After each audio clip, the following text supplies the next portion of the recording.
Good morning everyone. আমি ওলাইছোঁ এতিয়া চালজবাৰ্গৰ পৰা আমি এতিয়া যাম হালষ্টাড লৈ বাছত যাম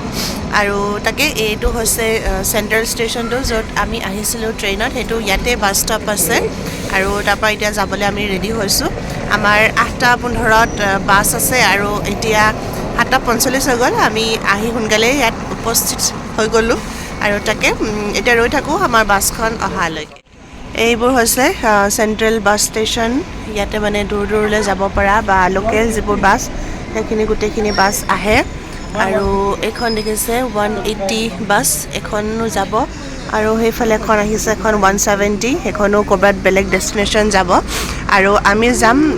150 বাছখনত তাকে আমাৰ বাছখন আহি ইয়াতে ৰখিবহি আৰু আমি এতিয়া ৰৈ আছোঁ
পালোহি আমি বেনিফিচিয়েল জেগাডোখৰ আৰু ইয়াৰ পৰাই আমি এতিয়া যাম ট্ৰেইন লৈ আমাৰ ডেষ্টিনেশ্যনত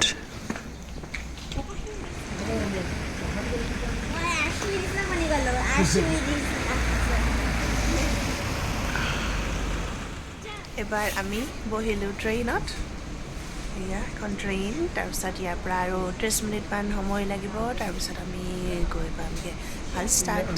ব'লক জাৰ্ণিটো আৰম্ভ কৰোঁ আৰু যিমান ধুনীয়া ৰ'দ দিছে নহয় দেখিয়ে ভাল লাগিছে সঁচাকৈ আজি মোৰতো ভাল লাগি গৈছে আমি নামিলোঁ ট্ৰেইনৰ পৰা তাৰপিছত এতিয়া হোটেলৰ ফাললৈ গৈ আছোঁ আৰু ভিউটো কি ধুনীয়া ৰ'ব দেখুৱাওঁ এয়া চাওক এইটো একেবাৰে বগা হৈ আছে ইমান ধুনীয়া লাগিছে ওচৰতে আৰু আমি এতিয়া গৈ আছোঁ আমাৰ হোটেলখন বা কোনখন এতিয়া গম পোৱা নাই সেইখনে হ'ব নেকি হালধীয়া এখন আৰু সেইটোৱে অঁ একদম চুইয়ে পাম নাপাহি ডাৱৰখিনি আমি যে হোটেলত গৈ আছোঁ চাগে আমাৰ হোটেলটো কি মাউণ্টেনতে আছে মাউণ্টেনৰ ওপৰতে আছে চাগে দেই হোটেলত সোমাই আমি বস্তু বাহানিবোৰ থলোঁ তাৰপাছত এতিয়া ওলাইছোঁ হালষ্টাডত থকা এটা চল্ট মাইনিং চাবৰ কাৰণে পাহাৰৰ ভিতৰতনো কেনেকৈ চল্ট মাইন কৰে সেই তাকে চাবলৈ ওলাইছোঁ আৰু ইয়াত আমি বাছ লৈ যাব লাগিব আৰু পাহি ফুটে চাওকচোন কিমান যে নাচিছে তাই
বাছৰ পৰা নামিলোঁ আমি আৰু তাৰ পাছত এতিয়া গৈ আছোঁ চল্ট মাইনিঙৰ ফালে এই যে সন্মুখত দেখিছে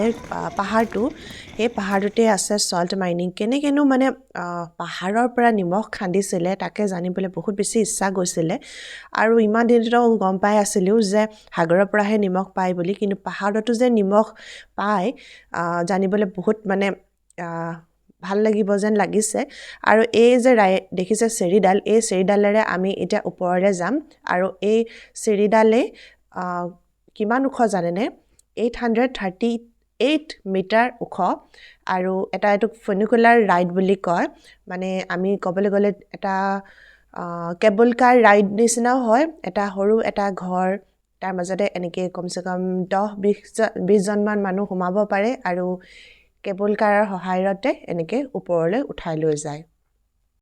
আৰু মাজতে এইডোখৰ দেখিছেনে অলপমান দুডাল লাইন হৈ গৈছে আমি ভাবিছিলোঁ কেনেকৈ কি হ'ব বুলি আচলতে ইয়াত দেখিছেনে ওপৰৰ পৰা যে এখন আহি আছে এইডোখৰতে মানে ক্ৰছ কৰে সেইকাৰণে এনেকৈ দুটা লাইন বনাই থৈ দিছে আৰু বাকী ইখন যোৱাৰ পাছতে এখন গৈ আকৌ নিজৰ এটা লাইনত আহি যায় আৰু এয়া গৈ আমি ওপৰ পালোঁগৈ আৰু ওপৰৰ পৰা যেতিয়া আমি মানে ৰুমটোৰ পৰা ওলালোঁ সেই কেবল কাৰৰ পৰা ওলালোঁ বাহিৰৰ যে ভিউটো কি ধুনীয়া নহয় আৰু আমি এতিয়া বহুত বেছি ওপৰত আছোঁ সেইকাৰণে ইয়াত বৰফে পৰি আছে দেখিছেনে ইমান ধুনীয়া লাগিছিলে নহয় বৰফ একদম বগা হৈ আছিলে চবফালে কিন্তু ঠাণ্ডা যে তামাম আছিলে আৰু মানে কাণ ঢাকি টুপি পিন্ধি ডিঙিত কাপোৰ লগাই হাতত মোজা পিন্ধিও আমি তত পোৱা নাছিলোঁ বহুত বেছি ঠাণ্ডা আছিলে কিন্তু পাহিটো ফুল অন এক্সাইটেড কাৰণ বৰফ খেলিবলৈ পাব যে সেইকাৰণে তাই বহুত বেছি এক্সাইটেড হৈছিলে আৰু সেই ফনিকুলাৰ ৰাইডৰ পৰা আমি নামিলোঁ আৰু এতিয়া এডোখৰ অলপমান ৱাক কৰিব লাগিব খোজকাঢ়ি আমি যিটো ষ্টপৰ পৰা মানে যিটো জেগাৰ পৰা আমাক ভিতৰলৈ লৈ যাব চল্ট মাইনিঙৰ কাৰণে তাৰ কাৰণে গৈ আছোঁ আৰু ইফালে সিফালে গোটেই ভিউবোৰ মানে এনজয় কৰি আছোঁ